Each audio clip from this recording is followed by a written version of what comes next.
Banal na anyo ng langit at lupa. Pagsasama ng araw at buwan. Cut, ayos. Kunan na ang susunod na eksena. Ang mga tao talaga ngayon. Ito ba talaga ang gustong panoorin? 600 taon ang nakalipas, hinabol ako ng aking mga kaaway upang patayin. At nahulog ako sa mundo ng Suangsu. Ngayon, sa wakas ay nakabalik na ako. Matagal na ako rito pero wala pa rin akong maramdaman. Kapag nagtatanong ako sa kanila, sinasabi lang nilang nabaliw na ako sa martial arts. Ganoon nga ba talaga? Ang mahinang enerhiyang ito na katulad ng sa akin. Ito ay ang aking inapo. Napakahina ng kanyang enerhiya. Ang lupit ng special effects artist natin ngayon na. Mamaya ililibre ko siya ng dagdag na ulam. Kasal ng special effects artist at prop master ngayon kaya wala sila. Anak ng tokwa, seryoso ba bro? Anong ibig mong sabihin hindi dumating ang special effects artist? Sino pala yung nasa eksena kanina? Huwag mong sabihin may tunay na kapangyarihan talaga siya.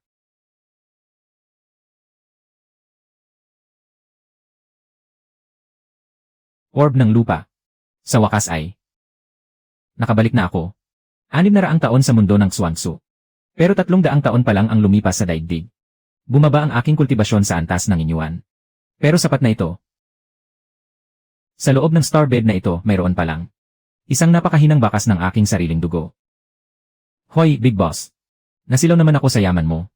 Sa forma at tindig mong yan. Gusto mo bang maging extra sa palabas naming ang pagbabalik ng ninuno? Libre ang pagkain at tulugan. Unlimited pa ang packed lunch. Wala akong kahit ideya kung nasaan sila. Mabuti pang sumama na lang ako sa kanila pababa ng bundok. Para mahanap ko na rin kung nasaan ang aking kadugo. Mabuti. Dito nga yon. Boss Hugh, nakikiusap po ako, bigyan niyo pa po kami ng ilang araw.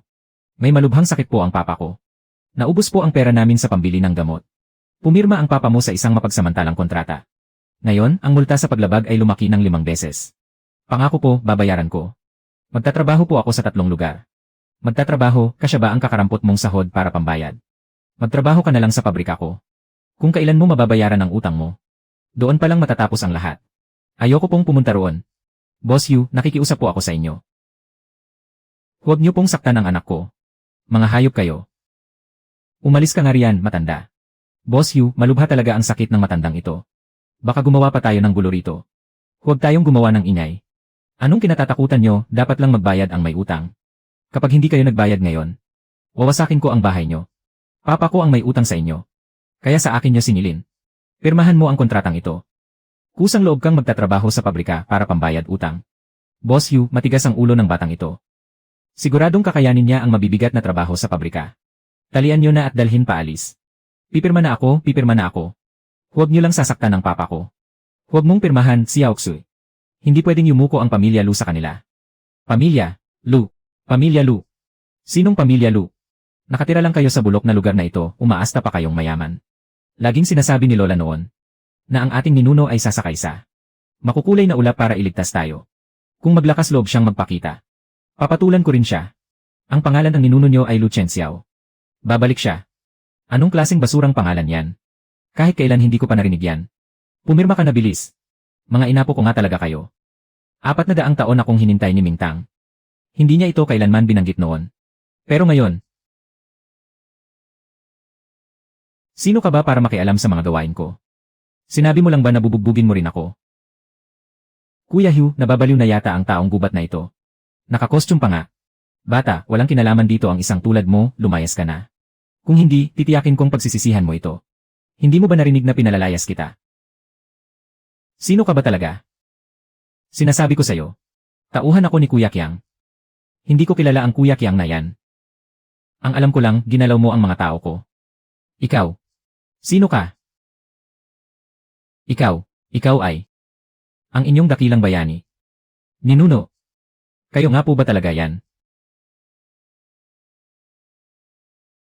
Ako nga. Magtutuos pa tayo. Babalik pa ako. Maawa po kayo.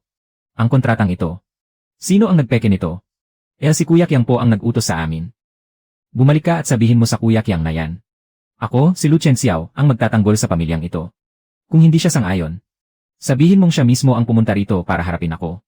Opo, aalis na po ako ngayon din. Kayo po ang ninuno na nasa painting na yon. Nagdusa kayo ng husto sa mga nakalipas na taon. Ninuno, mukhang hindi ko na po kaya ang sakit ko. Habang narito ako, kahit ang haring yan ay hindi ka makukuha. Dr. Zhao, pakiusap, tingnan niyo po ang papa ko.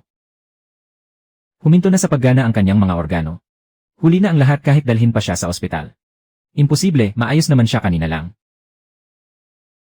Anong ginagawa mo? Anong klaseng kahina-hinalang produkto yan? Sino ang mananagot kapag may masamang nangyari? Ay! Ubo.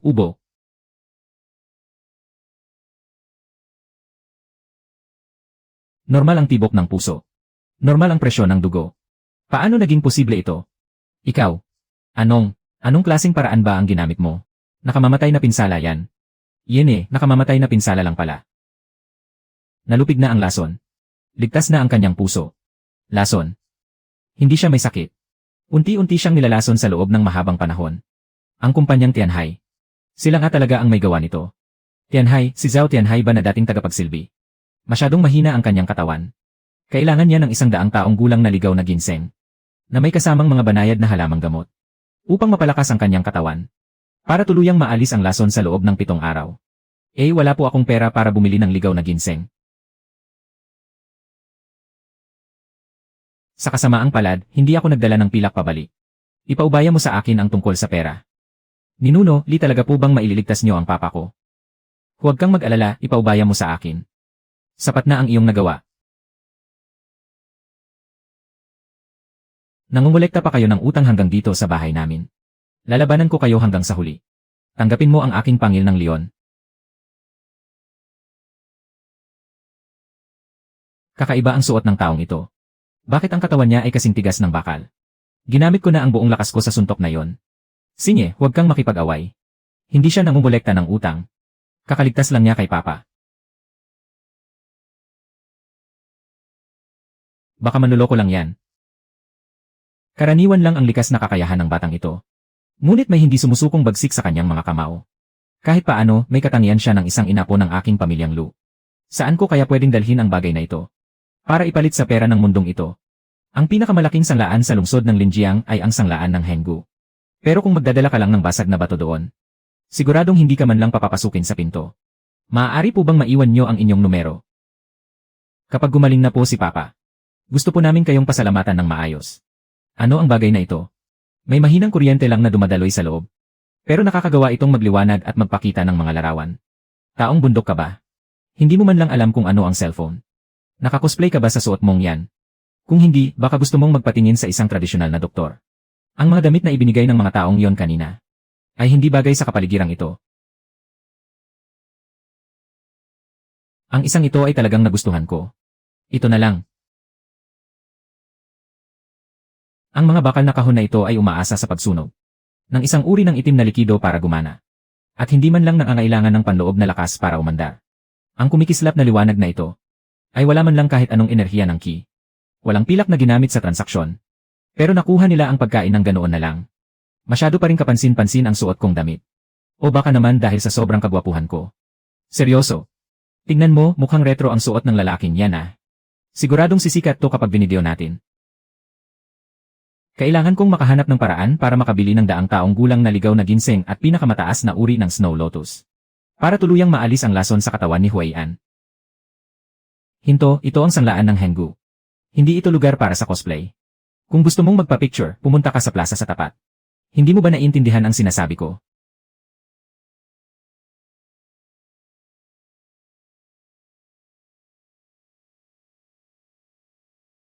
Lenwe, bulag ka ba? Sinira mo ang susi ng kotse ko. Kahit ibenta mo pa ang sarili mo, hindi mo ito mababayaran. Hindi ba si Zhu Ziyan, ang batang Panginoon ng pamilyang Zhu? Malas ng batang yan ngayon. Nakaitim na lumang damit lang, naglakas loob pang pumasok sa Henggu. At nabangga pa si batang Panginoong Zhu. Baka mapira-piraso siya ngayon. Alam mo ba kung magkano magpagawa ng susing ito? Tingnan mo nga ang hitsura mong pulubi. Kahit ibenta mo pa ang buong pamilya mo, hindi sasapat ang pera nyo. Lumuhod ka, humingi ng tawad at magbayad. Kung hindi, huwag mong asahang makakalabas ka rito ng nakatayo. Sino ka para diktahan ako?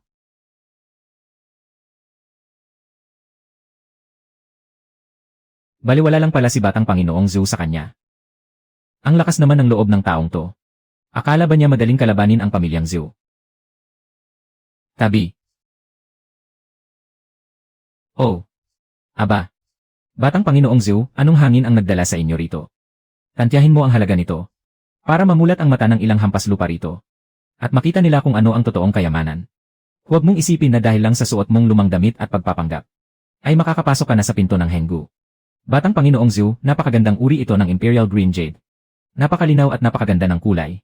Walang kahit anong dumi. Ang pagkakaukit ay gawa rin ng isang dalubhasa. Sa mababang pagtantya. Siguradong napakamahal nito. Haha, narinig mo ba yon? Ito ang tinatawag na tunay na yaman. Ang mga katulad mo, ay baka hindi man lang mabilang kung ilang zero ang mayroon sa halagang yan. Bakit ka nagdala ng basag na bato rito para paglaruan ako? Tingnan mo muna kung nasaan ka. Kung gusto mong ibenta yan, lumabas ka at lumiko sa kaliwa. May tambakan ng basura doon. Huwag kang humarang sa paningin ni Batang Panginoong Zhu. Guardia, kalagkarin niyo palabas ang taong yan. Kala ko kung sino, payaso lang pala. Kung talagang wala ka ng matakbuhan, lumuhod ka sa harap ko at humingi ng tawad. At bibigyan kita ng kaunting limos. Hahaha, may sira ba sa utak ang taong ito? Nagdala pa ng basurang bato sa sanglaan. Hahaha, ito raw ay isang napakabihirang kayamanan. Ang pananaw ng mga mortal ay limitado lamang sa mundong ito.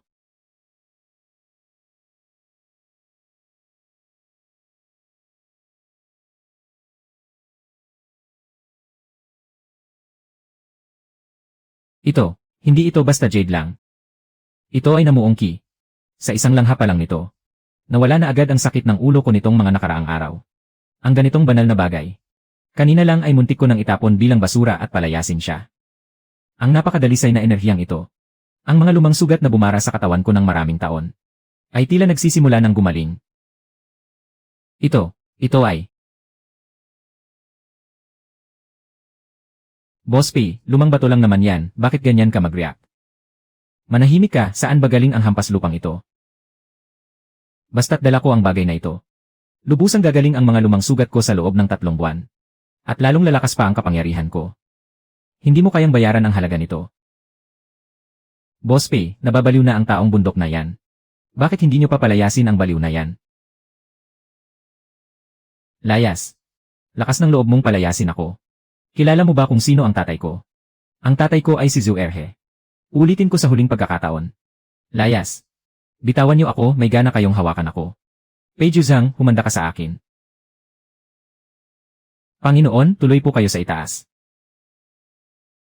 Sa buong buhay ko sa pagkilatis ng mga antigong gamit, ibibigay ko ang pinakamataas na halaga. Para sa hawak ninyong jade, Panginoon. Kasama na rito ang lahat ng pondong magagamit ng sanglaan ng Henggu sa kasalukuyan.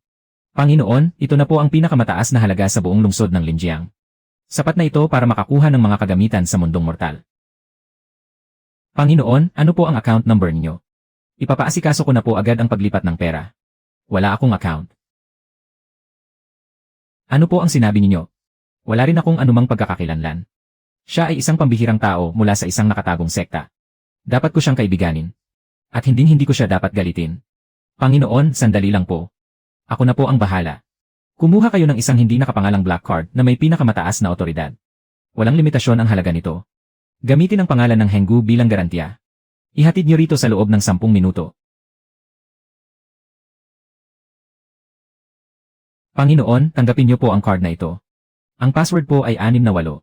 Maaari niyo po itong gamitin kahit saan sa buong mundo. Nang walang anumang limitasyon. Ito naman po ang aking personal na card. Kung magkaroon man kayo ng problema sa lungsod ng Linjiang, sabihan niyo lang po ako anumang oras.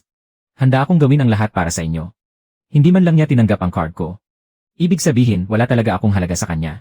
Kapapahiwa na ang batong iyon. May makikitang pulbos ng jade na kasing laki ng kuko sa gitna nito. Pulbos ng jade. Isuot mo ito ng malapit sa iyong katawan. Makakagamot ito sa mga tinatago mong karamdaman.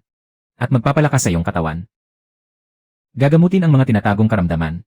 Nailigtas ko ang buhay ko gamit ang mga ari-arian ng Henggu, hahaha. Ang usok ng sasakyan na humahalo sa amoy ng aspalto.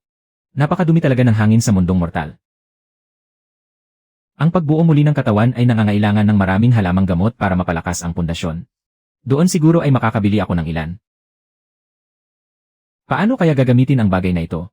Walang kahit anong bakas ng espiritual na enerhiya sa loob. Pero may amoy ito ng iba't ibang halamang gamot. Paano ko kaya kukunin ang laman nito para ipagpalit sa mga halamang gamot? Kailangan ko ba itong basagin at timbangin kada gramo? Hayaan na nga, pumasok muna ako para tingnan. Magandang araw po, Ginoo. Walang nagpapalimos dito. Umalis na po kayo. 250 po lahat, scan ng code o cash. Ginoo, hindi po kami tumatanggap ng game card dito. Ang mga patakaran sa mundo ng mga mortal ay masyadong masalimuot. Sabi ni Luxinye, may dumating daw na taong gubat na kakaiba ang suot sa bahay. Ikaw ba yon? Malas ko naman sa 250 ito. Kunin mo ang gamot at umalis ka na. Huwag ka nang bumalik sa Puk Maralita. Ano ang tawag sa bagay na ito? Cellphone kaya, ano bang pinag-arte mo riyan? Turuan mo ako. Napakalakas ng aura ng taong ito. Hindi ako makahina sa tindi ng pressure niya. Wala man lang kahit logo ng bangko. Sige, papatunayan ko sa'yo para sumuko ka na. Matagumpay ang pag-bind. Sapat ang kasalukuyang balance ng account. Grabe naman ito. Ang dami naman ito, happy beans ba ito? Mas mahaba pa sa numero ng telepono ko. 100 taong gulang na ligaw na ginseng. Dalhin mo ito para ipaglaga ng sabaw ang iyong ama. Ibawas na lang ang pera mula riyan. 5,500. 4.5 milyong totoong pera. Sino ka ba talaga? Ituro mo ang daan. Bibili tayo ng bagong matitirhan. Masyadong mainay sa bulok na lugar na ito. Pumunta kayo sa likod na kalye, hindi kami tumatanggap ng mga hindi maayos ang bihis dito. Umalis na po tayo. Hindi ito lugar para sa atin. Pwede na ang kapaligiran ng bundok na yon sa likod. Pwede na rin ang mansyon sa gitna ng bundok. Ang nasa gitna ng bundok ang pinakamahal at pinakamagandang villa namin. Nanaginip ka pa ba ng gising? Manager Wang, kukunin ko na ngayon ang villa sa gitna ng bundok. Napakatalas ng mata ninyo, Young Master Zhao. Ano ba ang ginagawa ninyo? Nabastos niyo si Young Master Zhao. Kaya niyo ba itong panagutan, palayasin sila? Aba, may lumilipad palang gintong phoenix sa maliit na lugar na ito. Gusto mo bang pumasok at tingnan ang bahay, Nen? Halika, isasama kita sa loob para mamulat ang mga mata mo. Ganyang tingin na naman. Napakasuka-suka talaga. Kukunin ko ang villa na yon sa gitna ng bundok. Kukunin mo, hahaha. Sa hitsura mong iyan, baka kahit baldosa ng banyo sa villa na yon ay hindi mo mabili. Ano pang tinutungangan nyo riyan? Palayasin nyo ang dalawang ito. Baka madumihan pa ang mata ni Young Master Zhao. Mga lapastangang hindi alam. Ang hangganan ng langit at lupa. Mag-ingat kayo.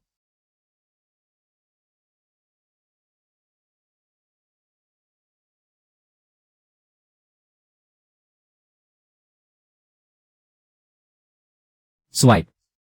Hahaha, akala mo ba matatakot mo kami sa piraso ng basurang plastik na yan? Swipe mo nga. Beep, matagumpay ang otorisasyon ng pinakamataas na Walang limitasyon ang halaga. Hala. Ginoo, patawad po, naging bulag po ako. Iproseso mo na ang mga papel. Ipangalan mo sa kanya. Siya nga ba talaga ang dakilang bayaning ninuno? Paano ka ba magtrabaho? Iligpit mo ang mga gamit mo at lumayas ka. Kagalang-galang na Ginoo. Pasensya na po, hindi alam ng tauhan ko ang tamang asal. Ipoproseso ko na po agad ang mga papel para sa villa sa gitna ng bundok. Bilang paghingi ng paumanhin. Kami na po ang bahala sa lahat ng susunod na customized services. Maaari ka nang lumayas. Sa tingin niyo po ba sa ganitong paraan ay sapat na para masiyahan kayo? Tayo na, uwi na tayo.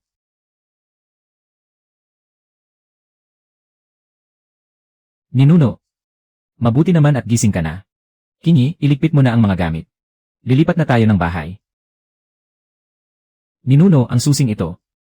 Ang totem na ito at ang mga nagpahamak sa pamilya natin ay kaparehong-kapareho ng tatoo sa katawan ng mga taong iyon.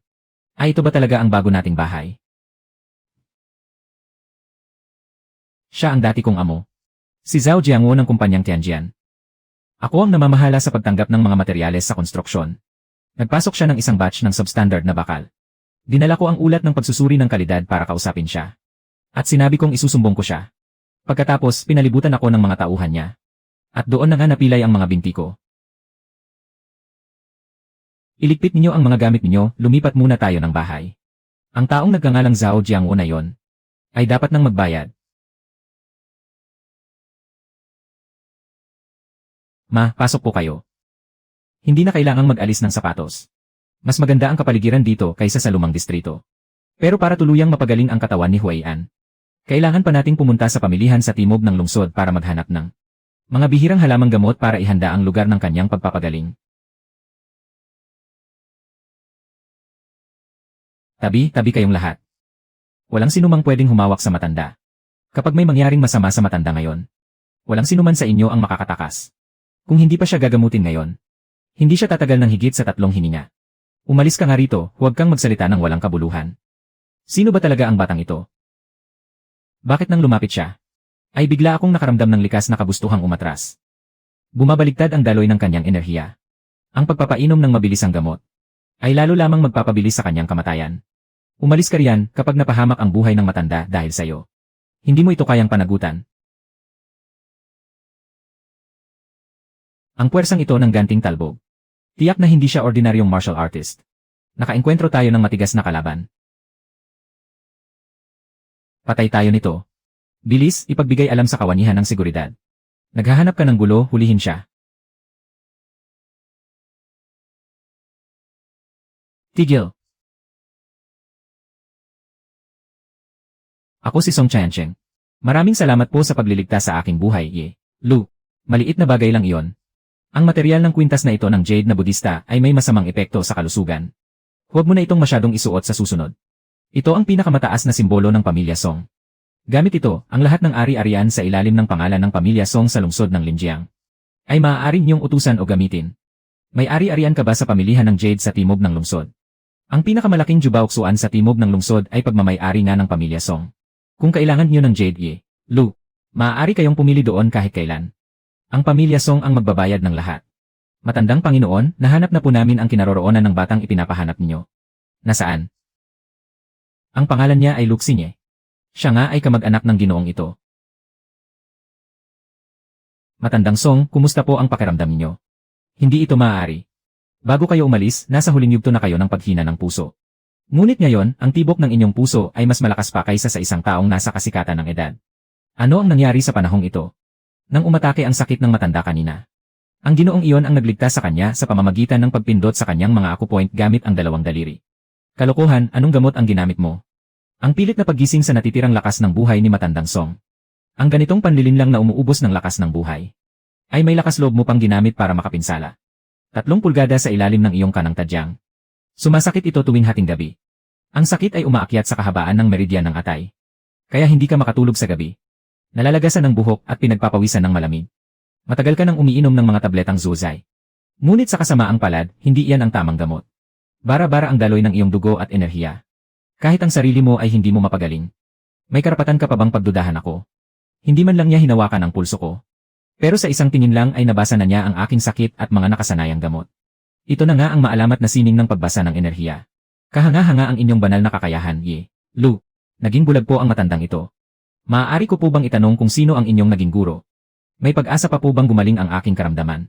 Masyado mong pinahihirapan ang iyong sarili.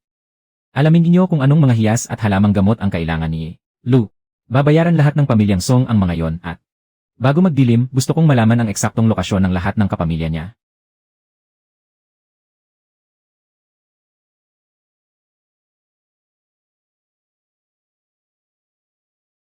Ninuno.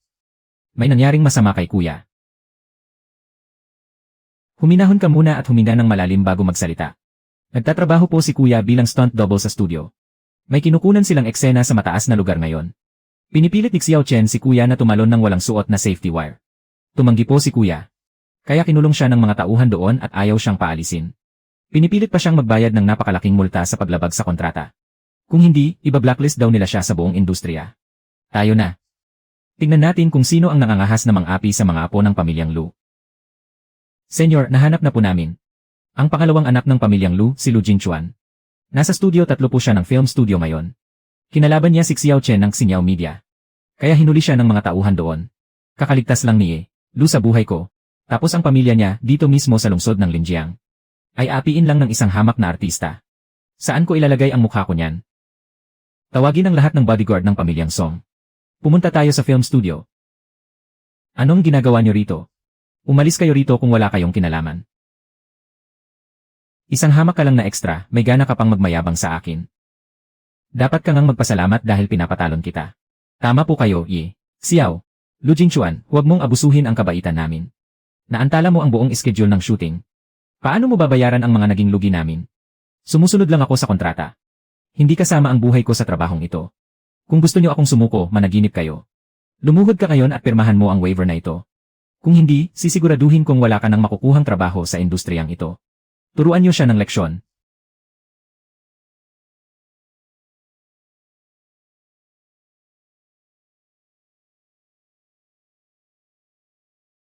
Gusto mo ba talagang mamatay?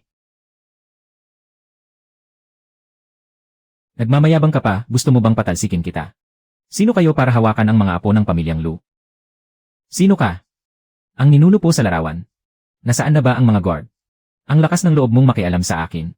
Sugurin niyo siya ng sabay-sabay. Nangangahas ka talagang manggulo rito. Alam mo ba kung sino ang nasa likod ni Xiao? Masyado kang maingay. Naka-record ang lahat ng ito. Nanggugulo ka lang talaga. Ipopost ko ito para cyberbully ka ng mga fans. Paano? Paano nangyari ito?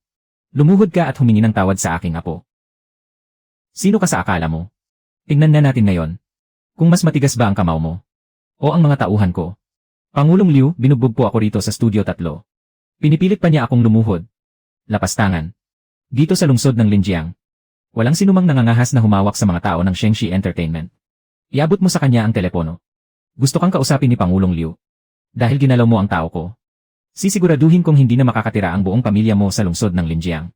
Magpapadala ako ng mga tao ngayon din para turuan ka ng leksyon. Maghanda ka na rin ng maraming kama sa ospital. At magdala ka pa ng maraming tao. Katapusan mo na. Kapang kumilos na si Pangulong Liu. Kahit ang langit ay hindi ka maililigtas.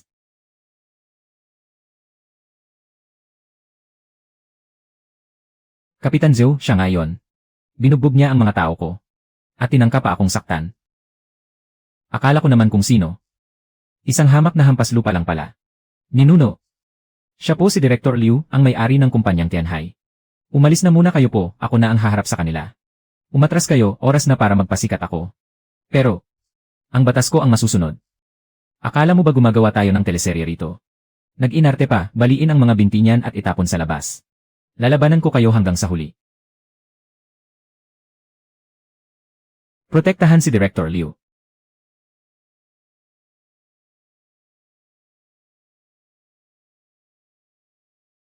Song.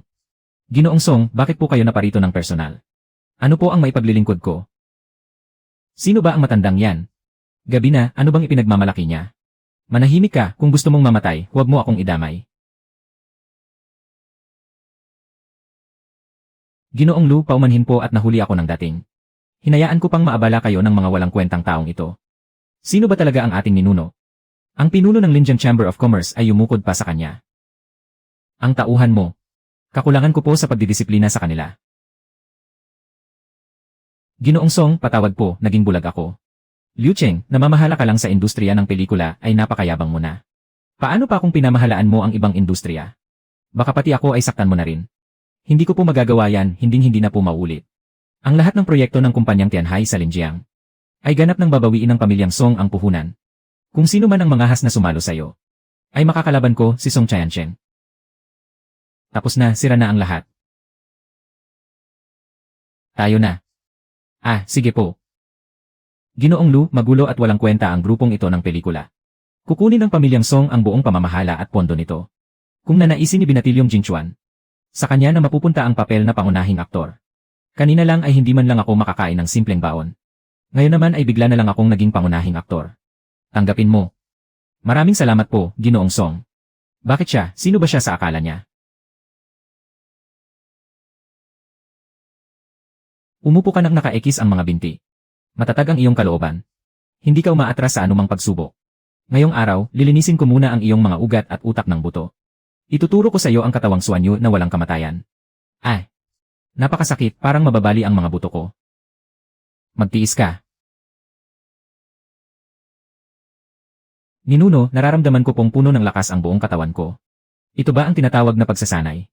Ito ay ang antas ng tansong balat pa lamang. Nagsisimula pa lang ako. Ninuno, sino kaya ang darating sa ganitong oras ng gabi? Mukhang may mga taong nagmamadaling sumakabilang buhay. Sino kayo?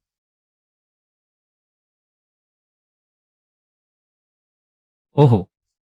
Napakalaki naman ng marmol na ito. At itong kristal na ilawan. Wang Qiang, may kapal pa talaga ng mukha ang pumunta rito. Niloko mo si Huaian para pumunta sa abandonadong gusali kaya nabali ang binti niya. Ngayon naman ay nangangahas ka pang pumunta rito sa bahay namin. Hipag, pwede kang kumain ng kahit ano. Pero huwag kang magsalita ng kung ano-ano. Nakasulat ito ng malinaw sa papel. Ngayong araw, alinman sa magbayad kayo ng utang. O mapupunta sa amin ang mansyong ito bilang kabayaran. Nangangarap ka ng gising. Kahit mukhang wala akong pakialam sa'yo sa panlabas. Sa likod mo naman ay marami akong sinasabing masama tungkol sa'yo. Buwisit ka, lumayas ka rito.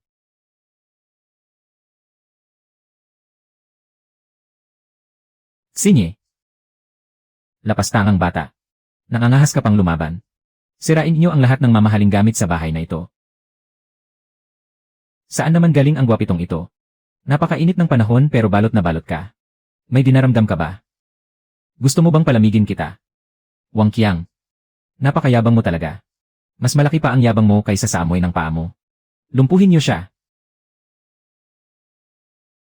Heh.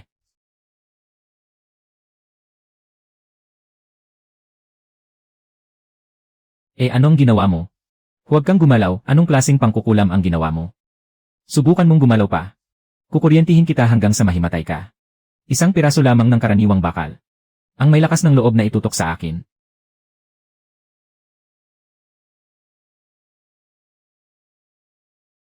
Dakilang immortal, maawa po kayo. Ituring niyo na lang po akong parang utot at pakawalan na. Sino ang gumawa nito sa mga binti ni Huai'an? Si Lei Bao po mula sa kumpanya ng seguridad. Inutusan niya akong linlangin si Lu Huai'an para pumunta sa inabandunang minahan sa kanlurang labas ng lungsod. Nasaan si Lei Bao? Ngayong gabi ang araw ng panloob na pagsasanay ng kumpanya ng seguridad. Tiyak na nasa underground training hall sa timog ng lungsod si Lei Bao. Dinumihan ang karpet.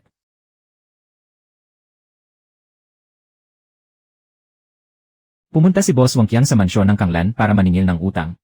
Hanggang ngayon ay wala pa ring balita. Ang ipinagagawa ni Young Master Jin mula sa kabisera ng lalawigan. Kapag hindi nagawa ng maayos, lahat tayo ay malalagot. Magsama ka ng ilang tao para tingnan doon. Kung hindi kaya ni Wang Qiang, kayo na mismo ang kumilos. Ikaw pala si Lei Bao. Bata, may lakas ng loob ka pang manggulo sa teritoryo ko. Tingnan natin kung may sapat kang ang lakas ng loob. Narinig mo na ba ang sinaunang pamilya ng martial arts na Jin mula sa kabisera ng lalawigan? Kung gagalawin mo ako ngayon, kapag nagalit si Young Master Jin, hindi mo ito kakayanin. Sinaunang pamilya ng martial arts. Mayroon pa palang ganitong pamana ng kultibasyon sa mundo. Naghahanap ka ng kamatayan.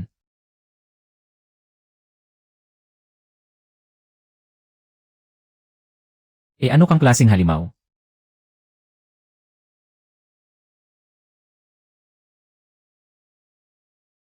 Ang pondo ng proyekto na kinuha ni Wang Qiang sa panloloko. Pati na rin ang binti ni Huai'an. Ako na mismo ang kukuha. Supresyon ng banal na kamalayan. Pagbasa ng memorya.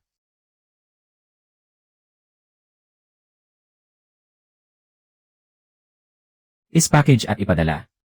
Sa email ng pinuno ng kawanihan ng seguridad ng lungsod. Ito ang matibay na ebidensya ng mga krimen sa negosyo ng pamilyang Jin sa lungsod ng Linjiang. Lahat magtipon. Villano, 8 ng mansyon ng Kanglan. Ipatupad ang pag-aresto ngayon din. Ninuno, talaga po bang, hindi na sila babalik? Hanggat narito ako, hindi babagsak ang pamilyang Lu. Ang bilis magtrabaho ni Ninuno, hindi ka panipaniwala. Mag-isang pinabagsak ang mga mapang-aping kontrabida. Maghanda ng papel at panulat. 100 taong gulang na ligaw na ginseng. Purple leaf orchid, 7 dahong bulaklak at apdo ng ahas. Snow lotus ng Tianshan. Ipunin ang mga halamang gamot na ito bago magdilim bukas. Ninuno, ang 100 taong gulang na ligaw na ginseng at snow lotus ng Tianshan na ito ay baka mayroon lamang sa pinakamalaking tindahan ng tradisyonal na gamot sa lungsod ng Linjiang. Ang Baikaotang. Bilhin nyo. Kakaiba po ang ugali ng may-ari ng Baikaotang. Tanging mga kakilala lamang ang pinagbibigyan niya. At sa kasalukuyang account ng pamilya natin. Hindi man lang kami makalikom ng kahit 1,000 piso. Tungkol sa pera, may maghahatid niyan mamaya. Maghahatid ng pera, sino naman ang magbibigay sa atin ng pera? Ang mga bagay na gusto ko. Walang sinumang may lakas ng loob na ipagkait. Kung hindi nila ibibigay, wawasakin ko na lang sila. Iba talaga si Ninuno. Umaapaw ang kapangyarihan. Ninuno. May lumalabas pong puting usok sa lupa. Isang spirit gathering array lamang iyan. Dalhin mo rito ang mga halamang gamot. Kumpleto na ang mga karagdagang sangkap para sa Marrow Cleansing Pill. Ngunit kulang pa ng isang pangunahing sangkap. Ang 100 taong gulang na Ice Crystal Grass. Ipaubayan niyo po sa akin, ako na ang bibili. Wala niyan sa mga karaniwang botika. Iabot mo sa akin ang itim na transmitter na yan. Masusunod po, boss. Panginoon, sa wakas ay tinawagan niyo rin po ako. Tulungan mo akong maghanap ng 100 taong gulang na damo ng kristal na yelo. Mayroon po niyan sa pribadong subasta sa timog ng lungsod pagkaraan ng 3 araw. Ngunit nakatitig din dito ang pamilya Jin ng sinaunang sining militar mula sa kabisera ng lalawigan. Si Lei Bao ay tauhan nila. Ang tiket sa pagpasok. Ako na po ang bahalang mag-ayos. Ako na rin po ang buong mamamahala sa pondo. Susunduin ko po kayo pagkaraan ng 3 araw. Damhin mo ang daloy ng enerhiya. Pigilin ang hininga at mag-focus. Espiritual na ugat ng tubig na may pinakamataas na kalidad. Hindi na hahayaan ng pamilya Lu na apihin at tapakan sila ng kahit sino. Sinumang mangahas na magtaas ng kamay, ay puputulin ko ang kamay niya. Ginoong Lu, nagpadala ng mga tao ang pamilya Jin. Mukhang may gulo ngayong gabi. Boss P, anong klaseng lugar ba ito? Na kahit sinong asot pusa lang ay pwede mong papasukin. Nagsalita na si Batang Panginoong Jin. Lahat ng walang kinalaman, lumayas kayo rito. Master Zhang, siya si Ginoong Lu. Ang ating espesyal na panauhin ngayong gabi. Kung sinabi ng pamilya Jin na labag ito sa patakaran, ibig sabihin ay labag na ito sa patakaran. Nabalitaan kong ikaw ang nagpalumpo kay Lei Bao. Swerte mo ngayon. Walang oras si Batang Panginoong Jin para pansinin ka. Kung matalino ka, lumayas ka na ngayon din. Nalutas ko na ang aso ng pamilya Jin. Ngayong araw, nandito ako para pabagsakin ang pamilya Jin. Naghahanap ka ng kamatayan, alugin mo muna ang utak mo bago ka makipag-usap sa akin. Pei Zhang, napakatapat mo namang aso. Siya ang Iron Arhat na si Zhang Wu. Kaya niyang durugin ang bato sa isang hampas lang ng palad. Tapos na ang kabataang ito. Dahil ginalit niya ang pamilya Jin ng kabisera. Wala na siyang matatakasan kahit may pakpak pa siya. Bata. Ngayong araw, kailangang bayaran ang lahat ng utang na ito. Hamak na panloob na lakas lamang. Ay nangangahas ka pang magyabang sa harap ko. Naghahanap ka ng kamatayan.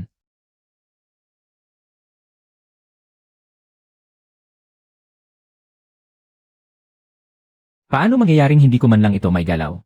Dahil nandito ka na. Kailangan mong may iwanan dito. Nawala ang panloob kong enerhiya.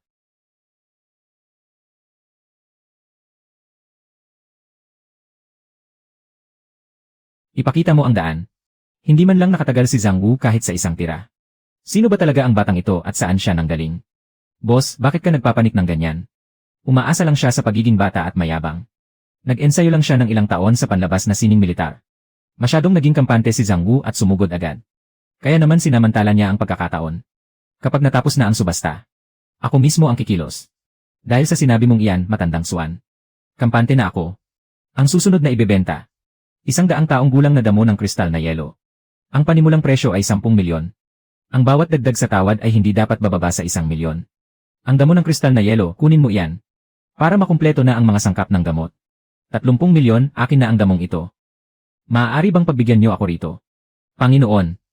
Ginagamit ni Lei Hu ang pamilya Jin para takutin ang lahat. Ay.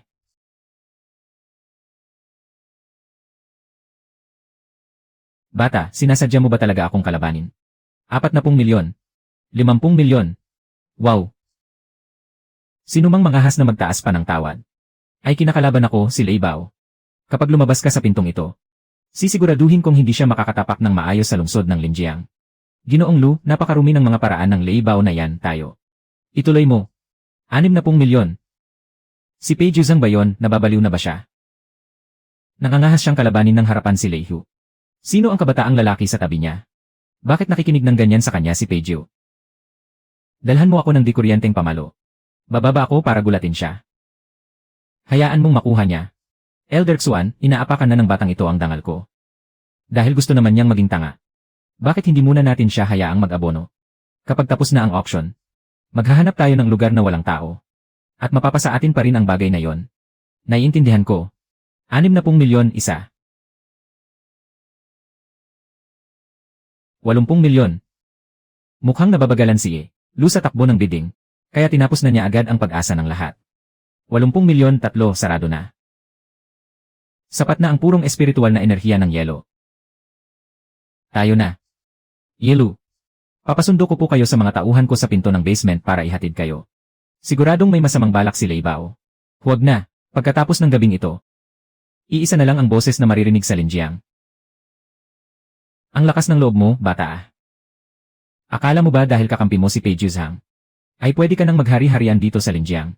Ang ginawa mo sa mga tauhan ko, hindi ko pa yon pinapabayaran sa'yo. Ngayon, ibigay mo sa akin ang Ice Crystal Herb. At lumuhod ka ng kusa. Magiging maawain ako.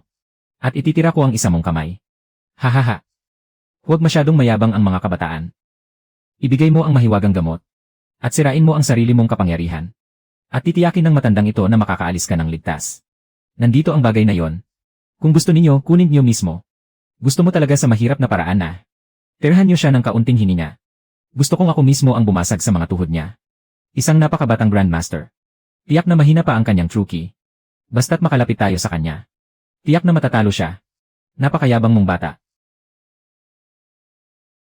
Bumagsak ka.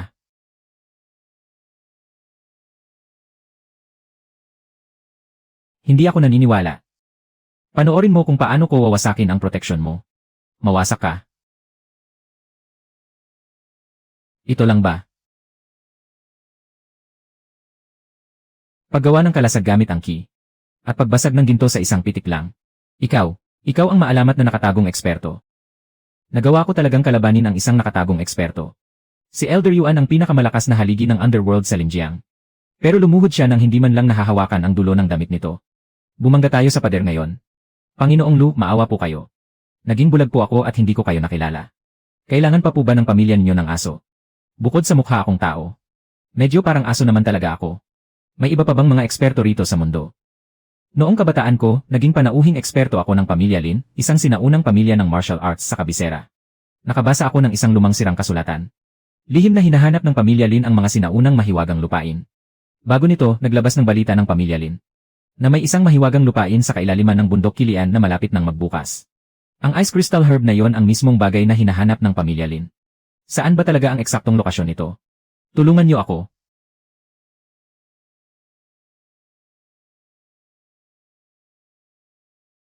Nawala na lang ng ganoon si Elder Xuan.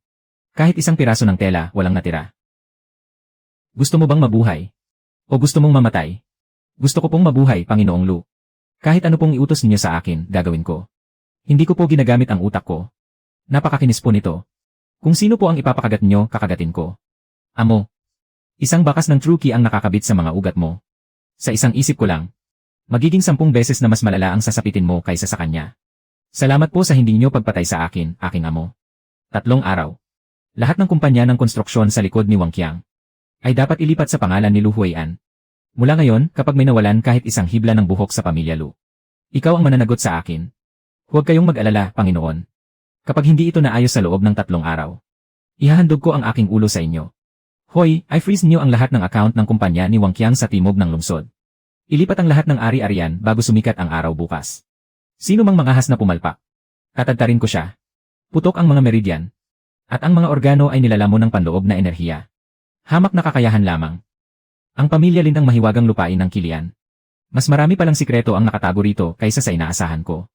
Kapag natapos ng maluto ang hurnong ito ng mahiwagang gamot. Panahon na para magbago ang kapalaran ng pamilya Lu. Isang higanting tansong kaldero na may taas na 10 talampakan. Ninuno, hindi lang po ito simpleng panggagamot. Malinaw na ito ay kapangyarihan ng isang immortal. Masyadong mahina ang espiritual na enerhiya ng daigdig. Kaya kailangan kong piliting ilatag ang pormasyon ng pagtitipon ng espiritu.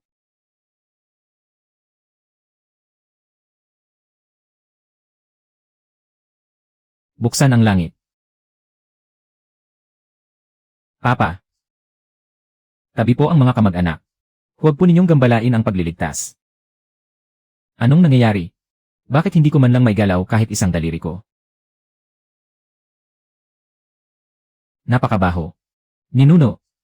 Buksan ang bintana.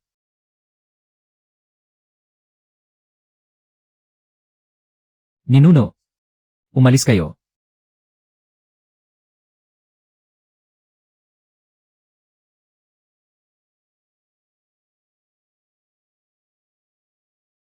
Papa, ang mga binting nyo. Ang inyong makasalanang inapo na si Huaian ay nagbibigay pugay sa ninuno. Mas malakas pa ang kapangyarihan ko ngayon kaysa noong nasa ruwak ako. Yelu, ang 14 na ginagawang gusali sa ilalim ni Wang Qiang. 7 komersyal na ari-arian. Kasama ang lahat ng makinarya at kagamitan. Ay inilipat na lahat sa pangalan ni Ye. Lu Huaian bilang legal na kinatawan. Walang prenda at walang utang. Malinis at maayos ang lahat ng papeles. 2 taon ko ring tiniis ang masasakit na tingin ng iba sa konstruksyon. Nakalimutan na yata nila kung paano naghari ang pamilya Lu noon. Bakit? Hindi mo na ba kaya? Ito ang unang hakbang para sa pagbangon ng pamilya Lu. Ikaw na ang mamamahala sa lahat ng ari-arian sa hinaharap. Kung may haharang sa daan, sagasaan mo sila. Nasa likod natin ang ating pamilya. Sa pagkakataong ito, hindi na ako atras kahit isang hakbang. Tingnan niyo ang ating ninuno. Ito ang pagbabalik ng tunay na hari. Ililipad niya tayo ng diretsyo sa rurok ng tagumpay. May natitira pang 2 mahiwagang gamot sa bote. Bago lumalim ang gabi, inumin niyo niksi niya ang tig-1 piraso nito. Ninuno, nawala na po ang mga nakatagong pinsala sa katawan ko. Mananatili ako rito ngayong gabi para bantayan sila. Ang iyong pundasyon ay nasa buto at hindi sa laman. Patatagin mo muna ang sarili mong mga meridian. Bago mo asikasuhin ang mga susunod na henerasyon. Sinabihan pa ako ng tarantadong si Wang Qiang na traidor ako. Ano bang alam niya? Hindi nakakatakot ang magalit sa isang pinuno. Ngunit ang galitin ang taong kayang magpasya ng buhay at kamatayan sa isang kaisipan lang. Hindi mo man lang malalaman kung paano ka naglaho. Ligtas na sa wakas ang buhay na ito. Nakakatakot ang pagkaubos ng enerhiya sa lugar na ito. Para mapabilis ang bisa ng mahiwagang gamot na iyon. Naubos ang malaking bahagi ng aking tunay na enerhiya. Nabanggit ni Matandang Suan ang tungkol sa mga sinaunang guho bago siya mamatay. Kung mahahanap ko ang mga natitirang ugat ng lupa, baka maibalik ko ang aking lakas. Ang pamilya Lin. Isang pamilyang sumasamba sa isang hilaw na master ng martial arts bilang kanilang ninuno. May lakas pa ng loob na guluhin ako. Lumabas kayong lahat dyan. Ibalik ninyo ang mga gamit ng walang bawas. Para bigyan pa kayo ng aming batang Panginoon ng pagkakataong mamatay ng buo ang katawan. Talagang kaakit-akit ang mga pahiwatig tungkol sa mahiwagang kayamanan.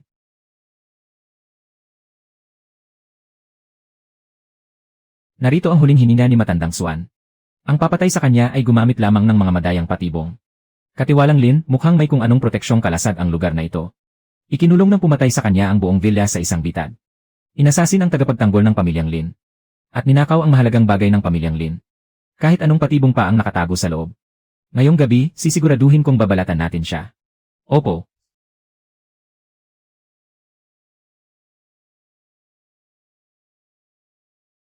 Katiwalang Lin, may kakaiba sa kalasag na ito. Isang talento rin ang kakayahang magpalpak ng mga bagay-bagay. Mga walang silbi talaga. Titignan ko kung ilang taga ng kutsilyo ko ang makakayanan ng bulok mong kalasag. Medyo magastos at mahirap ipagawa ulit ang pader na yan. Ikaw pala ang pumatay kay Matandang Suan. Iabot mo ang piraso ng pergaminong balat ng tupa. At sumama ka sa akin sa pamilyang Lin sa kabisera ng lalawigan para pagbayaran ang kasalanan mo. Sisingilin kita sa pagpapagawa ng pader. Nagkukunwaring tanga. Ang sinumang manghahas na kalabanin ang pamilyang Lin ay mamamatay. Pamilyang Lin, hindi ko pa narinig yan. Sa buong buhay ko, ngayon lang ako nakakita ng taong napakayabang.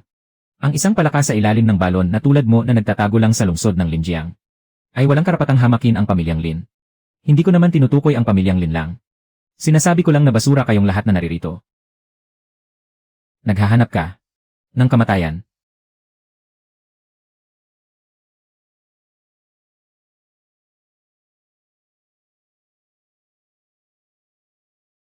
He! Paano nangyari ito? Bilis, takbo.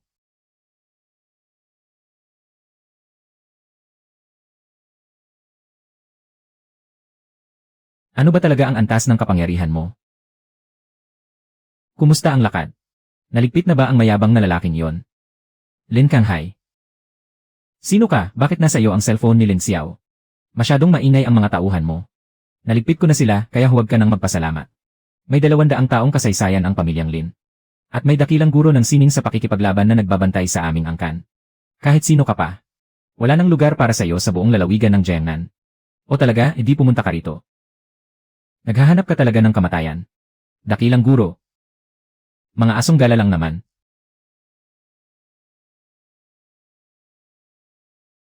Ihatid ang utos ko. Ipunin ang lahat ng panloob na tagapagtanggol ng pamilyang Lin. Gusto kong ipaalam sa kanya. Ang kahinat na ng pagbangga sa pamilyang Lin. Ang pagbuo ng pinakasimpleng kalasag ng espiritu. Ay umubos na sa lahat ng hawak kong batong enerhiya. Dahil nag-aksaya ng malaking lakas ang pamilyang Lin para sa piraso ng pergamino. Ibig sabihin ay tiyak na hawak nila ang mga pahiwatig tungkol sa mga sinaunang guho. Kailangan kong pumunta sa kabisera ng lalawigan.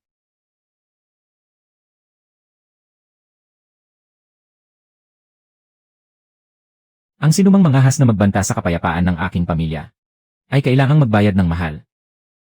Bukas. Oras na para pumunta sa kabisera at tingnan ang mundo roon. Ninuno pagkatapos maligo sa gamot na ito. Ang baho po ng mga lumabas sa katawan ko. Pakiramdam ko po ay may lumalabas na maitim na likido mula sa pagitan ng aking mga buto. Ang paggamit ng pulbos ng paglilinis ng buto para tulungan silang lampasan.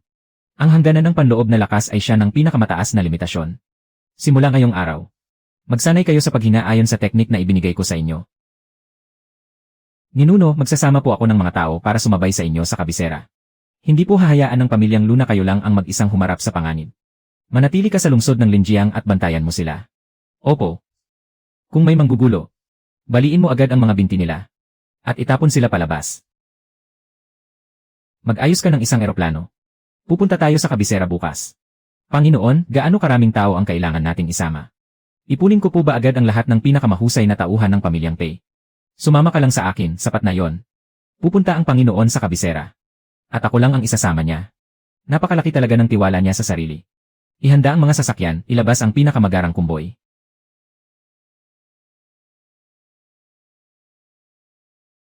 Panginoon, may gaganaping kawang-gawang hapunan ngayong gabi sa mansyon ng Yunding sa kabisera. Ang pamilyang Lin ang nag-organisa nito. At darating ang lahat ng mga kilalang tao sa kabisera. May balita ba sa mga galaw ni Lin Kanghay? Hayagang inanunsyo ni Lin Kanghay na ang isang pamanang kayamanan mula sa kabangyaman ng pamilya Lin ay ipapakita ngayong gabi bilang pangunahing itatampok sa auksyon. Pamanang kayamanan. Malamang na iyon ang punit na pergaminong balat ng tupa na naglalaman ng pahiwatig sa mga guho ng pamana. Mansyon ng Yunding. Dumiretso na tayo roon. Masusunod po. Sa ganitong paghahanda ni Young Master Lin ngayong gabi. Mangangahas pa kaya ang Luna yon na pumunta? Kapag nangahas siyang humakbang sa pintong ito, sisiguraduhin kong hindi na siya makakalabas ng buhay. Ang taong Luna yon mula sa Linjiang. Kahit may pambihirang kapangyarihan pa siya, hindi siya makakalabas ng buhay sa mansyon ng Yunding ngayong gabi. Umatras kayo ng kaunti mula sa pinto. Para hindi kayo matalsikan ng dugo mamaya. Mga kasama, ang basong ito ng alak ngayong gabi ay para sa pagpupugay kay Tio Lin Xiao. Kapag dumating na ang hampas lupang yon mula sa Linjiang, ako mismo ang magpapakita sa kanya kung ano ang kahinatnan ng pagbangga sa pamilya Lin. Panginoon, puno ng mga tauhan ng pamilya Lin sa loob. Tara.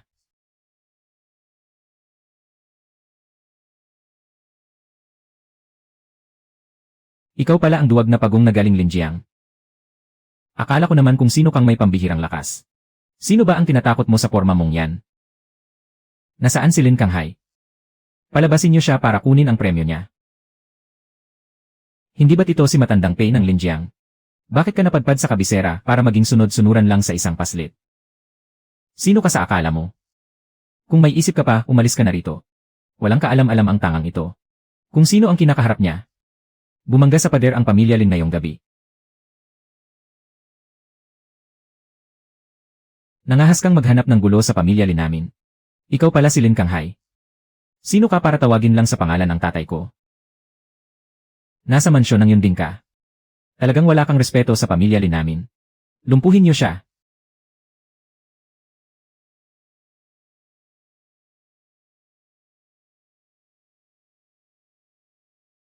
Pagpapalabas ng panloob na lakas. Kaya pala nangahas siyang manggulo rito.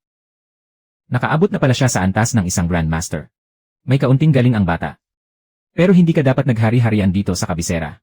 Ang yaman at lakas ng pamilya Lin ay hindi kayang abutin ng imahinasyon ng isang ligaw na kultibador na tulad mo. Hindi mo man lang naabot ang antas ng Tingsi. Tapos magmamalaki ka pa ng lakas. Napakayabang, tuturuan kita ng leksyon ngayong araw.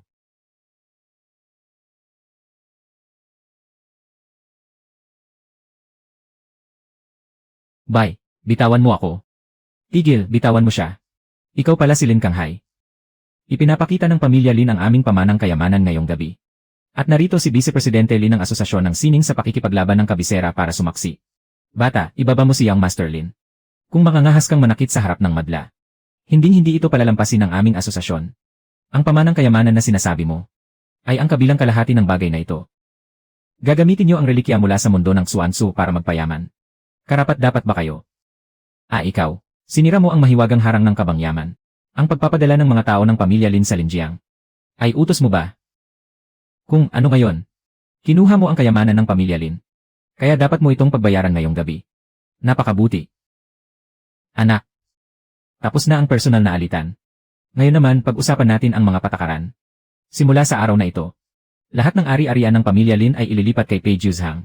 Kapag hindi nyo ibinigay, tuluyang wawasakin ang pamilya Lin. Pagkaraan ng 3 araw, pupunta ako sa ancestral home ng pamilya Lin para maningil. Napakayabang. Huhulihin kita ngayong araw.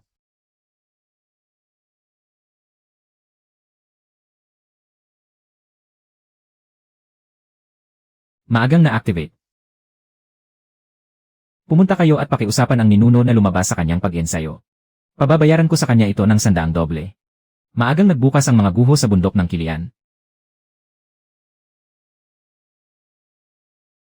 Ginoo, hindi po ba tayo pupunta? Isang sirang mababang antas ng aray ng pagtitipon ng enerhiya lang naman yan. Isang sirang aray. Isang simpleng bantay pintong aray lang sa mundo ng Swangsu. Pero pagdating sa mundo ng mga mortal, itinuturing na itong kayamanan. Huwag tayong magmadali. Maghintay muna tayo. Ang nangungunang guho na pinag-uusapan sa kabisera ng lalawigan sa loob ng mahigit isang dekada. Sa mata ng Ginoo ay isa lamang simpleng bantay pintong aray.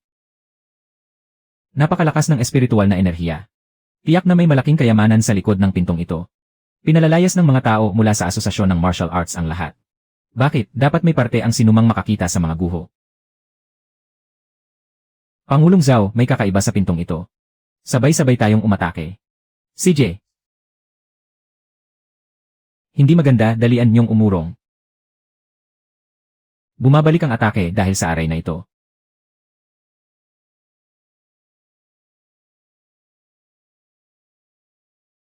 Ang aray ng pagtitipon ng enerhiya ay nabaligtad at naging isang killing aray. Napakagaspang ng pamamaraan ng gumawa ng aray na ito. Tabi. Hindi pa ba sapat ang pagpapasikat mo sa bulwagan? At pumunta ka pa rito para magpakamatay? Bata, umurong ka. Kahit ang isang Grandmaster ay kayang pinsalain ng aray na ito. Isang hawak mo lang, tiyak na mamamatay ka. Isang hangal na hindi alam ang kanyang limitasyon. Mukhang ibabayad mo ang buhay mo bilang matrikula. Mawasak. Ang aray na hindi natin masira-sira kahit nagtulong-tulong na tayo. Tinuro lang niya ng kaswal at nasira na agad. Mga palaka sa ilalim ng balon, Dinwei. Bukas na ang pinto, sa atin na ang kayamanan. Naghahanap ka ng kamatayan. Iligtas niyo ako, dalian niyong umurong.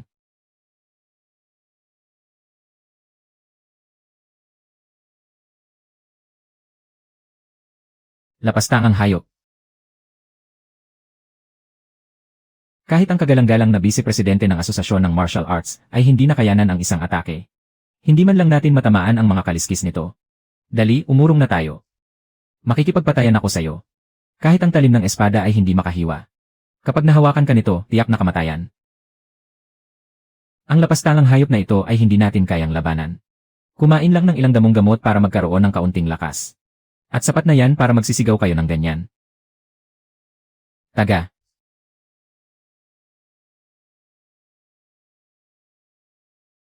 Direkta nitong pinutol. Iyan ang bagay na itinaya namin ni Vice Presidente Lee ang aming mga buhay. Pero hindi man lang namin nagasgasan ang mga kaliskis nito. Napakalakas ng kapangyarihan ng Ginoo. Tayo na. Ang inyong hindi karapat-dapat na apo na si Lin Kanghay ay nagmamakaawa sa ninuno na lumabas sa kanyang pag-ensayo. Ang ninuno ng pamilya Lin. May isa pang matandang halimaw sa loob. Ang ninuno ng pamilya Lin ay nasa rurok na ng martial arts 60 taon na ang nakalipas. Tiyak na may nakatagong nakamamatay na aray dito. Tapakan at durugin lang natin yan. Ang aray para sa pagtitipon ng enerhiya ay may 3 kulang na guhit. Hindi man lang ito matatawag na hamak na gawa. Kaya naman pala kailangan niyang magtago sa ilalim ng lupa. Napakalupit ng mga pamamaraan ng kaaway. Pakiusap, ninuno, lumabas po kayo para iligtas ang pamilya Lin. Nagtatago sa kuweba at umaasa lang sa dugo ng mga buhay na tao para mabuhay. Habang tumatagal ay lalo ka lang nagiging basura. Ang unang gagawin ng ninuno paglabas niya ay ang durugin ang katawan mo ng pira-piraso. Sabihin mo sa kanyang bilisan niya. Wala akong oras para panoorin kayo na nagpapakitang gilas dito. Sino ang nangangahas na manakit sa dugo ng aking pamilya Lin? Lu Chenxiao, ikaw ang nagtulak sa akin dito. Naghintay ako ng 300 taon. Sa wakas ay may sariwang sisidlan na kusang lumapit sa akin. Ikaw, hindi ikaw ang ninuno ng pamilya Lin. Ang isang hangal na tulad mo ay hindi karapat-dapat na tawagin akong ninuno. Ang ganitong uri ng pressure ay lumampas na sa antas ng inyuan. Katawan ng isang Grandmaster. Bagamat medyo kulang pa. Sapat na para magamit. Teka. Ang pundasyon ng pisikal na katawang ito ay likas na walang kapintasan. Tapos ka na bang tumingin? Ang katawan mo ay malugod ko nang kukunin. Ginoo. Lagot na. Kahit gaano pa kalakas ang martial arts ng Ginoo, paano siya mananalo sa labanan sa antas ng espiritu? Hahaha, ang perpektong katawang ito ay akin na. Saan mo ba ako dinala? Anong antas ng nilalang ito? Maaari bang maging kasing lawak ito ng sansinukob? Naging bulag po ang hamak na ito. Nagmamakaawa akong patawarin ako ng Panginoon. Pumapatay lang ako, hindi ako naglilibing. Panginoon, maawa po kayo. Handa akong maging alipin nyo. Pagkuha ng alaala.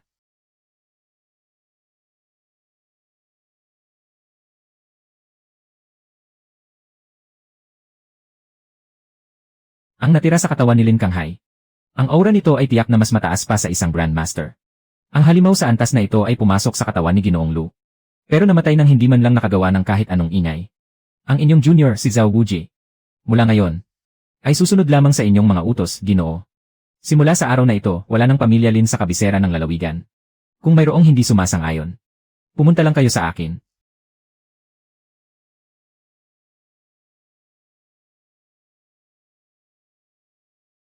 Wasak. Sapat na para magamit. Ginoong Lu, may masamang nangyari. Dumating ang mga tao mula sa pamilya Ye ng kabisera. Mayroon na naman. Sa pagkakataong ito, ang pamilya Ye naman. Ilang mga sasakyang off-road ang direktang humarang sa pinto ng Linjiang Chamber of Commerce. Sinira ng nangungunang kabataan ang karatula. Sino ang hinahanap nila? Tukoy na pangalan mo ang sinabi nila para makita ka. Nagbanta sila. Hawak nila ang isang dokumento ng trahedya ng pamilya Lu noon. Dokumento. Mayabang sa simula. Mapapahamak sa huli. Dahil nagmamadali kayong mamatay. Ihahatid ko na kayo. Ihanda ang sasakyan. Malapit nang matapos ang kalahating oras. Ang inyong Ginoong Lu. Tumakas na ba ng magdamag? Batang Panginoong Ye, ito ang Linjiang. Mas mabuting bitawan mo muna si Chen Wu. Bitawan. Lumuhod ka at magmakaawa sa akin. Baka sakaling pag-isipan kong palayain siya. Gusto kong makita kung gaano katigas ang mukha ng Lu Chengxiao na yon. Kung gaano katigas ang kanyang mga buto. Kapag dumating na ang Ginoo. Isang suntok lang ng Ginoo, diretso ka sa kabilang buhay. Ginoo. Ikaw pala si Lu Chengxiao. Bakit hindi ka pa lumuluhod? Hay, ang linyang ito na naman. Bitawan mo siya. Sino ka sa akala mo? Hindi mo ba naitanong? Sa apat na kalye sa timog at hilaga ng lungsod. Ang pamilya Ye ko ang hari. Mag-ingat kayo, batang Panginoon. Sa narinig ko sa'yo. Mukhang napakatapang mo ah.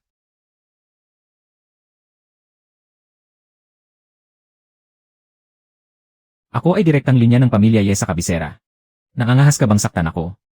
Huwag mo akong piliting sampalin ka habang masaya ako. Katapusan mo na, hindi ka patatawarin ng pamilya Ye. Noon, ang pamilya Lu ay sa amin. Maingay. Ang tansong plaka ng pormasyon at ang mga coordinate ng sinaunang kuweba ay magkapareho. Hindi namatay ang pamilya Lu dahil sa kompetisyon sa negosyo. Ang pamilya Ye ay isa lamang piyesa na sumusunod sa utos ng iba. Bumalik ka at sabihin sa pinuno ng pamilya Ye. Pagkaraan ng 3 araw, ako mismo ang pupunta sa kabisera para bisitahin siya. Iligpit ninyo ang kalat dito.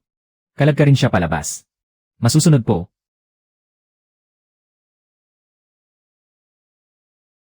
Ang aurang ito. Isang tao mula sa mundo ng Xuangsu. Paano mangyayaring nasa daigdig pa siya? Ang antas ng lakas na ito ay tiyak na hindi sa ordinaryong tao. Ye Chanlong, itigil mo na agad ang mga gawain sa lungsod ng Linjiang. Guro, sa ganitong sitwasyon, pinatitigil niyo ako. May makapangyarihang tao sa likod ng kabataang iyon ng pamilya Lu. Ako na mismo ang aasikaso sa plaka ng pormasyon. 30 taon kayong pinagsilbihan ng pamilya Ye. Ngayong nasa panganib ang pamilya Ye. Gusto ninyo akong maging duwag at magtago. Isang talento rin ang magpatakbo ng kapalpakan, sige lang, kaya mo yan. Walang silbing basura. I-activate ang pormasyon ng proteksyon ng angkan. Ibalik ang lahat ng bantay sa kabisera. Palabasin sa pag-isa ang 4 na dakilang tagapagtanggol. Masyadong maingay. Ang pananahimik ang pinakamagandang pampagwapo sa isang lalaki. Panginoon, malinis na po ang labas. Ano pong gagawin natin sa 3 ito? Maghanap kayo ng malaking kahon na kahoy. At isilid sila roon. Ipadala sa pamilya Ye sa kabisera. Ipasihin mo ang bayad sa pagpapadala. Naiintindihan ko po.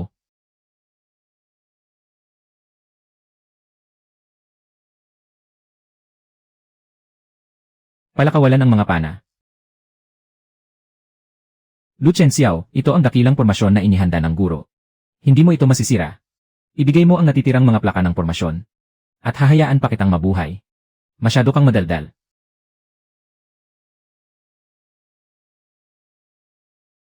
Musmos na mayabang. Huwag kang magmalaki. Ang inyong labanan ay magiging libingan nyo.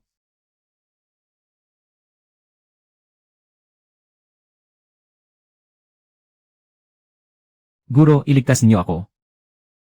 Iho, matuto kang magpatawad kapag maaari. Nasa ilalim ng aking proteksyon ang pamilya Ye. Bigyan mo ako ng respeto. Sino ka sa akala mo? Para hingan ako ng respeto. Natuntun niya ang kinaroroonan ko. Dakilang immortal, maaari po nating pag-usapan ito ng maayos. Inutusan lang po ako ng taoistang kumu. Kapag nagkamali ka, kailangan mong pagbayaran ito.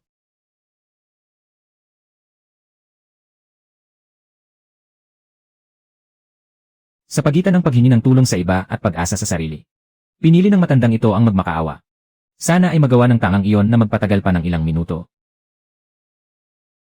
Isa lang sa inyo ni Ye Qianlong ang maaaring mabuhay. Ngayong natalo na siya. Ikaw naman ang susunod.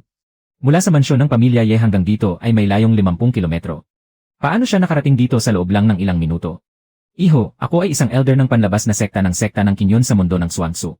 Handa akong irekomenda ka para sumali sa sekta ng Kinyon. Tingnan mo nga ang sarili mo. Sa itsura mong iyan, tumatanggap ba ng basura ang sekta ng Kinyon?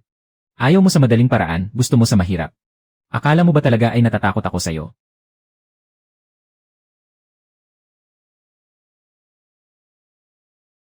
Ikaw. Sayang nga lang at masyadong mahina ang mga pamamaraan mo. Kahit gamitin pa ito bilang uling sa ihawan. Mangangamba pa rin akong may lason ito. Maganda sana ang kalidad ng jade, kaso nga lang.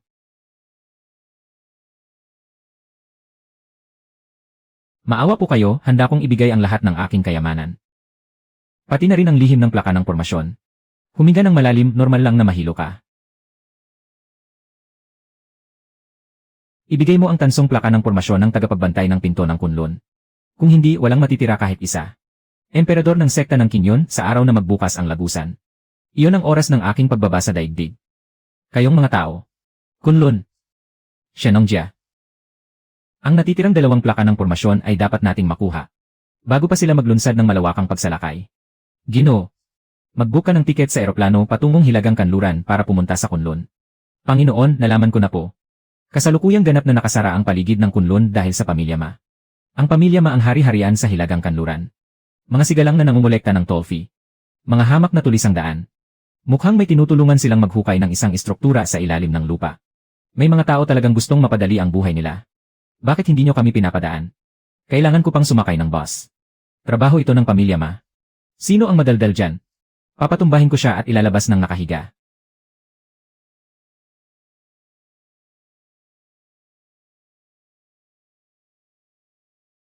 Bakit, mas matigas ba ang ngipin mo kaysa sa bakal?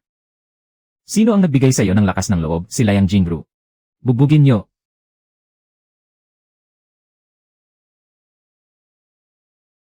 Teka lang.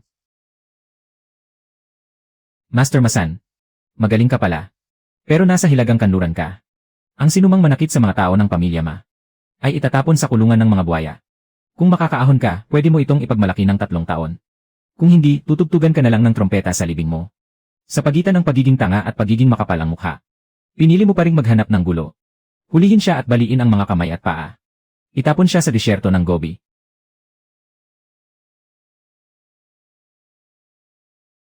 Sino ka ba talaga? Ako si Lu Chengxiao ng Linjiang. Hindi ko po alam. Sumusunod lang po ako sa utos.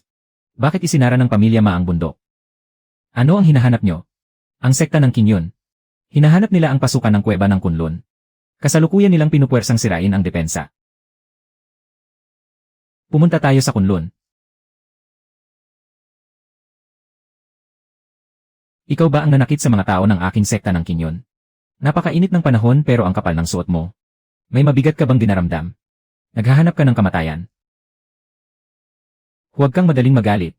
Kapag galit ang isang tao, hindi niya mapipigilang ipakita ang tunay niyang kakayahan. Sa ganyang paraan, makikita lang na basura ang kakayahan mo. Ihatid mo ako kung saan niyo sinisira ang depensa.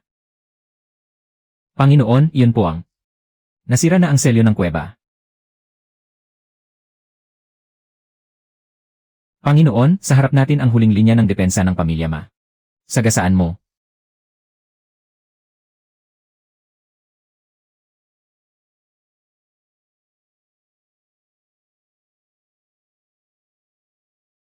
Kagalang-galang na tagapangasiwa. Hindi sapat ang enerhiya ng depensa. Kung hindi sapat, gamitin niyo ang sa inyo. Panginoon, silang lahat ay mga piling mandirigma ng aking pamilya ma. Mga langgam lang sila, paano sila naging piling mandirigma? Hahaha, sa wakas, bubukas na rin. Ilabas mo ang nasa likod ng sasakyan. Kagalang-galang na tagapangasiwa, iligtas niyo po ako. Sino ka?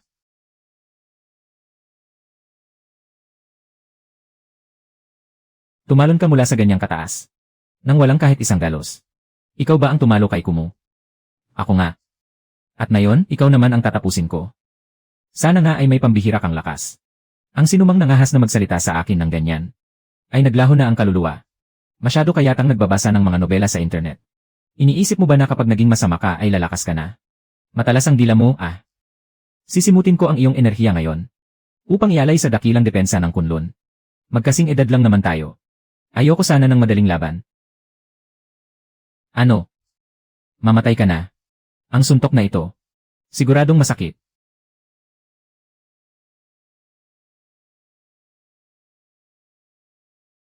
Paano nangyari iyon? Sa dumi ng bibig mo kung isasaksak ka sa lupa. Hindi nakakailanganin ng pataba ng mga pananim. Maawa po kayo, senior. Wala po akong nalalaman. Utusan lang po ako. Normal lang na mahilo kapag huminga ng malalim. Panginoon, may kakaiba sa pintong ito. Sa wakas, dumating din ang mga tao ng pamilya Lu.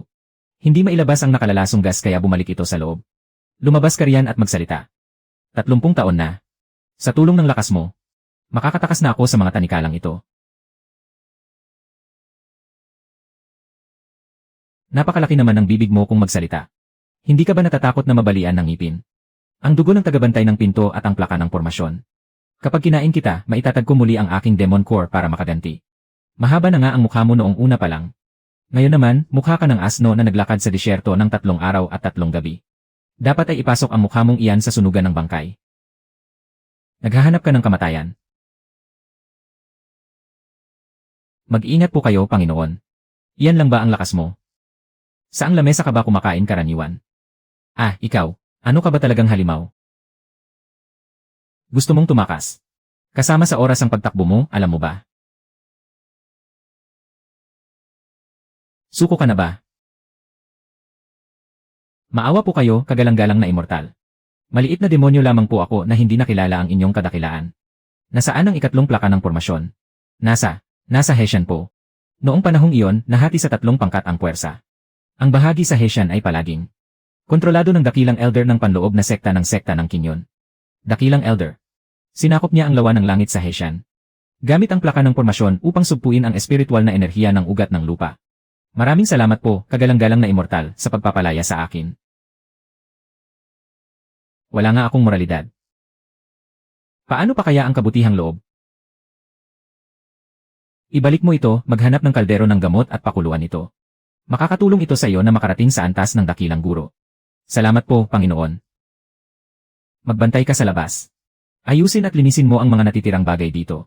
Masusunod po, Panginoon. Hindi pa gaanong bumabalik ang lakas ko, pero sapat na ito. Panginoon. Kontrolado na po ang lahat ng tao sa labas. Pasabugin ang lugar na ito. Huwag mag-iwan ng kahit 1 pulgada. Mag-book ng tiket sa eroplano. Babalik ba tayo sa lungsod ng Linjiang? Pupunta tayo sa Hessian.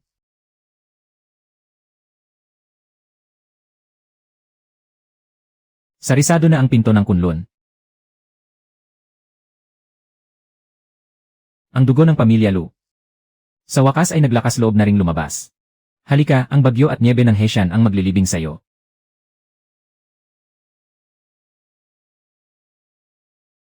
Maraming salamat po, Panginoon.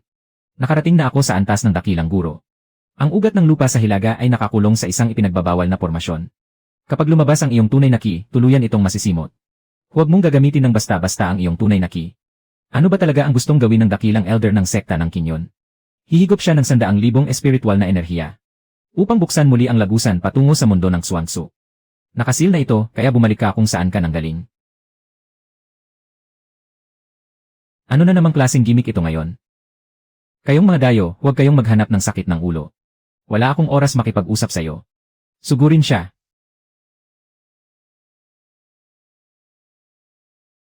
Napakakahina ng mga taong ito. Sa wakas, ako naman ang magpapasikat ngayon.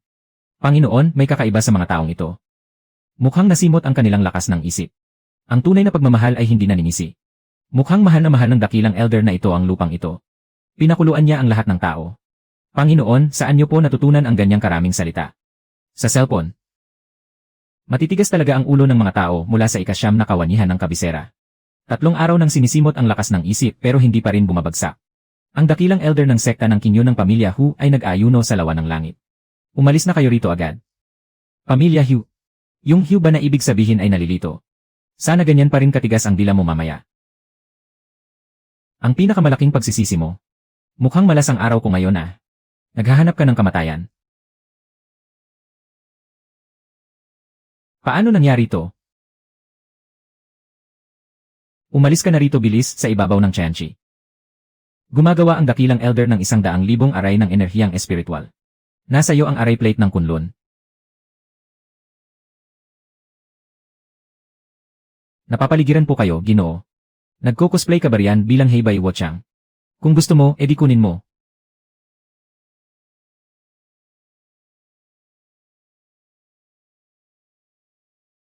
Mag-ingat po kayo, Ginoo. Aba, bagong spell ah. Pero ang bulok naman. Ang palabas mong puro tahol pero walang kagat. Huwag mo nang ilabas para hindi ka mapahiya. Kung gusto mong maglaro, heto ang laruin mo. Antas ng Transcendent. Antas ng Inyuan. Antas ng Inyuan. Antas ng Transcendent kaya naman pala. Pero kontrolado ko ang buhay at dugo ng mga tagabayan na ito. Kapag ginalaw mo sila, mamamatay sila agad. Ginoo, ano pong gagawin natin? Mga ordinaryong tao lang sila. E di nga nga.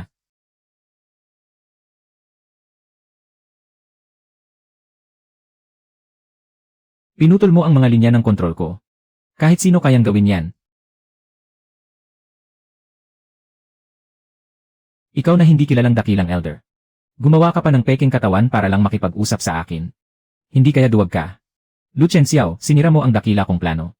Humanda ka sa akin. Kung makakagawa ako ng masasamang bagay. Siguradong tatawa ako habang nagigising kahit sa panaginip. Buhay silang lahat nang hihina lang ang katawan. Nawalan lang sila ng malay. Sino ka? Ako si Lu Chenxiao. Si Shen Shui ang at mo. Lu, ang pamilya Lu na sinasabi ni ate. Ako si Shen King. Kapitan ng ikapitong koponan ng hilagang sangay ng ikasyam na kawanihan. Naglagay ang dakilang elder ng isang malaking energy array sa Tianchi. Para sipsipin ang lakas at ibuhos ito sa ilalim ng Tianchi. Sabihin mo nga, ano ang nasa ilalim ng Tianchi? Isang tansong kabaong. May nakabaon na tansong array plate sa ibabaw nito. Nakakulong sa loob ang ninuno ng sekta ng Kinyon. Kapapanasira ang tatak. Masisipsip ang lahat ng enerhiya ng lupa sa buong hilaga. Nagkataon naman. Ninuno rin ako. Pero ang 1,000 taong gulang na halimaw na ito. Wala man lang maayos na bahay. Kailangan pang ilibing sa ilalim ng lupa. Hindi yan ang punto. Napakalakas ng dakilang elder. Dapat agad nating kontakin ang kawanihan para humingi ng tulong. Sa oras na matapos ang mga proseso ng kawanihan nyo. Natunaw na ng matandang halimaw na yan pati ang mga tira-tirang buto mo. Enerhiya ng lupa. Magtipon.